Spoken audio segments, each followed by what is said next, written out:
Hello friends, আজকে আমরা number নিয়ে তিনটে ট্রিক শিখব।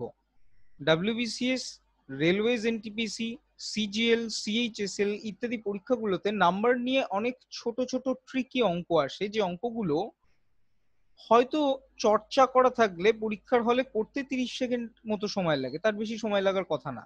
কিন্তু যেহেতু আমরা তার ছোট ছোট ট্রিকগুলো জানি না, তার ফলে পরীক্ষা হলে করতে গিয়ে অনেক সময় অনেক অসুবিধার মুখে পড়তে হয়, এবং এরকমও হতে পারে যে একটা প্রবলেম সলভ করতে গিয়ে আমাদের প্রায় 2 মিনিট, 2.5 মিনিট, কখনো 5 মিনিট সময় চলে গেল, তখন অন্য প্রবলেমগুলোর ক্ষেত্রে একটা বড় সমস্যা হয়ে দাঁড়ায়।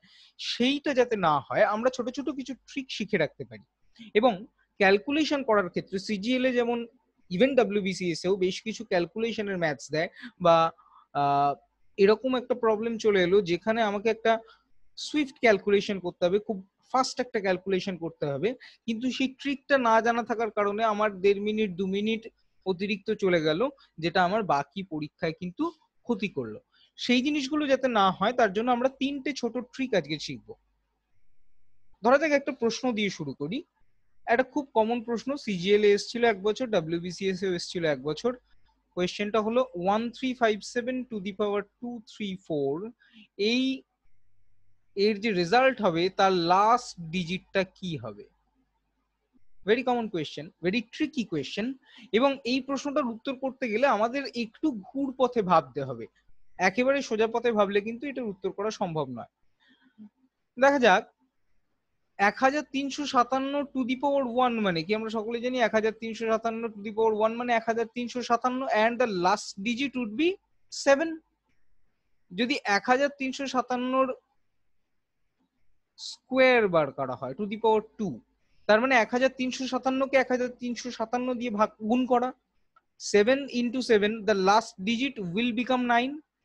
যারা বুঝতে পারলো না তাদের জন্য আরেকবার বলি, 1357 কে যদি 1357 দিয়ে গুণ করা হয় সেটাকে আমরা স্কোয়ার করা বলি, এবং 7 7 49, তারপরে যাই আসুক না কেন the last digit will become 9, right? The same way 1357 এর কিউব যদি বের করি তাহলে এই রেজাল্টটাকে আবার 1357 দিয়ে গুণ করতে হবে, and the last digit will become 7 9 63, so last digit will become 3।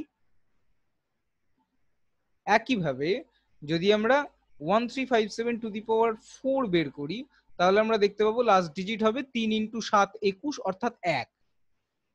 এবার যদি 1357 বের করি তাহলে আমরা দেখবো 1 কে 7 দিয়ে গুণ করলে আবার 7, আবার 7 মানে হচ্ছে খুব সহজ বিষয়, 7 9 3 1, 7 9 3 1, এরকম ভাবে নাম্বার গুলো রিপিট করছে, অর্থাৎ লাস্ট ডিজিট 4টে টার্মের পরে রিপিট করে। অর্থাৎ যদি আমরা এই পাওয়ারটাকে, এই ঘাতটাকে 4 দিয়ে ডিভাইড করি এবং যেটা রিমাইন্ডার আসবে সেই রিমাইন্ডার অনুযায়ী মিলিয়ে দেখি, তাহলে লাস্ট ডিজিটটা পাওয়া সম্ভব হবে।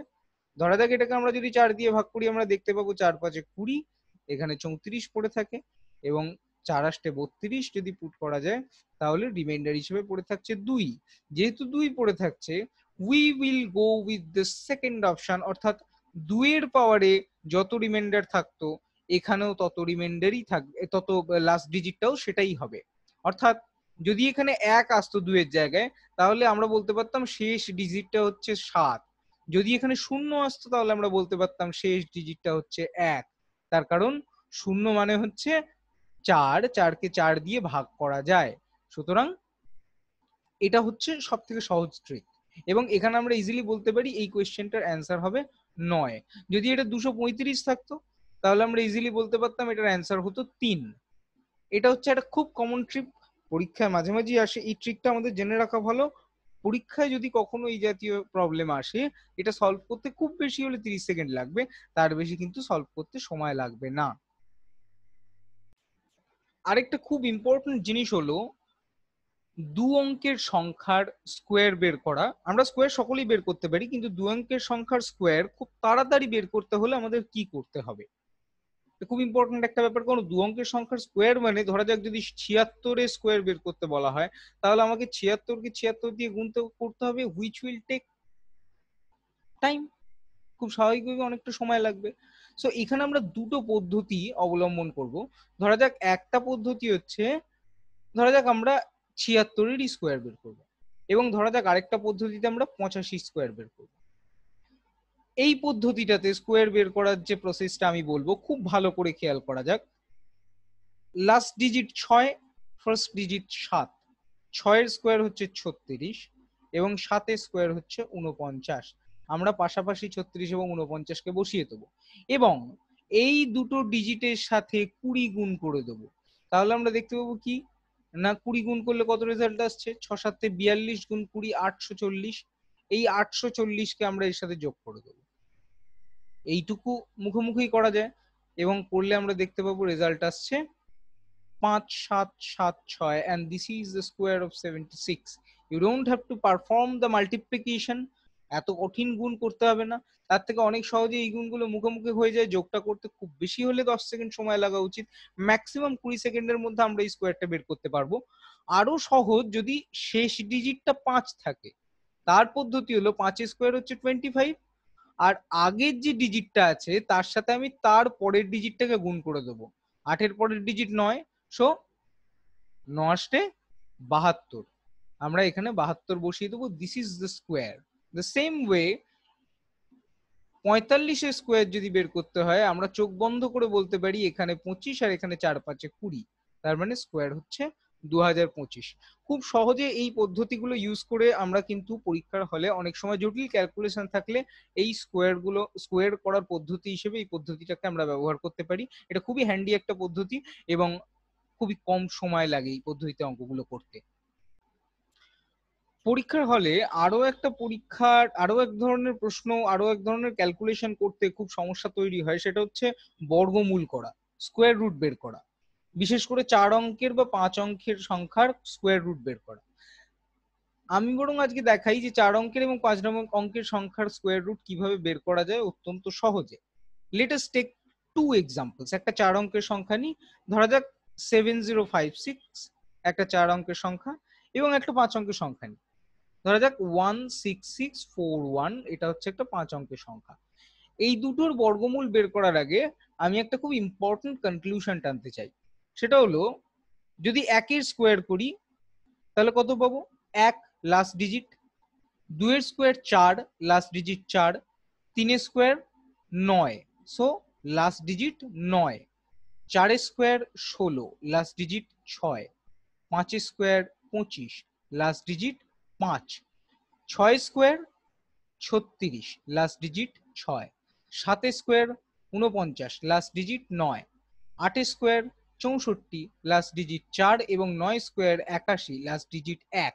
সুতরাং আমরা বলতে পারি যদি কোনো একটা পূর্ণবর্গ সংখ্যার লাস্ট ডিজিট 1 হয়, তার বর্গমূলের লাস্ট ডিজিট হয় 1 অথবা 9 হবে। একইভাবে যদি পূর্ণবর্গ সংখ্যার লাস্ট ডিজিট 4 হয়, তার বর্গমূলের লাস্ট ডিজিট প্রথম অঙ্ক হয় 8 হবে অথবা 2 হবে। মানে এককের ঘরে যে অঙ্কটা থাকে, এককের ঘরে যে সংখ্যাটা থাকে, অবশ্যই 2 অথবা 8 হবে। এই জিনিসটা আমাদের জেনে রাখা দরকার শুরুতে। এবার যদি আমরা স্কোয়ার রুট বের করতে চাই, তাহলে সবার আগে এইটাকে আমাদের দুটো ভাগে ভাগ করে নিতে হবে। যদি আমরা 56-কে দেখি, লাস্ট ডিজিট হচ্ছে 6। আমরা একটু আগেই শিখেছি লাস্ট ডিজিট 6, মানে আমি বলতে পারি এর স্কোয়ার রুট অবশ্যই 2 অঙ্কের একটা সংখ্যা হবে। এই 2 অঙ্কের সংখ্যাটার লাস্ট ডিজিট আইদার 6 হবে অথবা 4 হবে। অর্থাৎ 4 এখানে আমি বসিয়ে নিলাম, এখানে আমি 6 বসিয়ে নিলাম।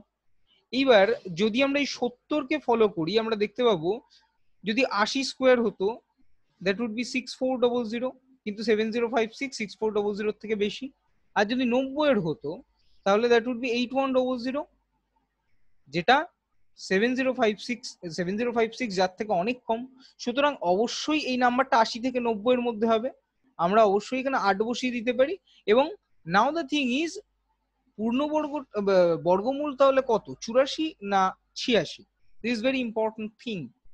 নাও 7056 6400 যতখানি কাছে, 8100 থেকে অনেকটা দূরে। এই দূরত্বটা দেখলে আমরা বুঝতে পারবো 6400-র খুবই কাছে হচ্ছে 7056, মাত্র 656 দূরে। আর সেখান থেকে 8100 প্রায় 1100-র মতো বা প্রায় 1000-এর বেশি একটা দূরত্ব।